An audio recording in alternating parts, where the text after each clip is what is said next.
మా మాయ చదువుకొని చిన్నప్పుడు స్కూల్కి అయితే వెళ్ళిపోయాం.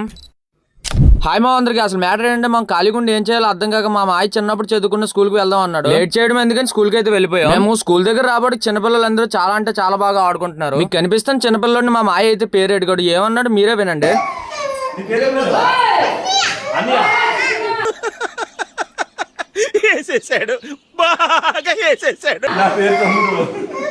అక్కడ పిల్లలతో చాలాసేపు ఆడుకున్నాం. ఇంక మధ్యాహ్నం అయిపోయిందని వాళ్ళకి అన్నం పెట్టారు. ఇంక ఉంటే బాగోదని మామ ఇంటికి అయితే దొబ్బేసాం. మీరు నన్ను చాలా అంటే చాలా క్వశ్చన్లు అయితే అడుగుతున్నారు కామెంట్ బాక్స్ లో. ధోను ఫిషర్ మ్యాన్ అని పెట్టి ఫిషింగ్ వీడియోస్ రావట్లేదు ఏంటి బ్రో అని. మా విలేజ్ లోని సరిగ్గా ఫిషింగ్ వేటకైతే వెళ్ళట్లేదు మా, అందుకోసం ఫిషింగ్ వీడియోస్ అయితే రావట్లేదు. ఇంకో కొన్ని రోజుల్లో డైలీగా ఫిషింగ్ వేటకైతే వెళ్తారు మా. అప్పటి నుంచి అయితే డైలీగా ఫిషింగ్ వీడియోస్ పెడతాం. అంతవరకు ఖాళీగా ఉండడం ఎందుకని మీకు కంటెంట్ ఇవ్వాలి కాబట్టి వ్లాగ్స్ అయితే చేస్తున్నాను మా. ఎక్కడికి వెళ్ళామో చెప్పడం మర్చిపోయాను. మా వాడికి ఫొటోస్ దిగాలని ఉంటే ఈ లొకేషన్ కి అయితే తీసుకొచ్చాడు. ఫొటోస్ దిగుతాడు. ఇంకా ఫొటోస్ తీసుకొని అయితే ఇంటికైతే బయలుదేరిపోయాం. అలా చూసి వెళ్ళిపోకుండా కంటెంట్ నచ్చితే సబ్స్క్రైబ్ అండ్ ఫాలో చేయండి మావా.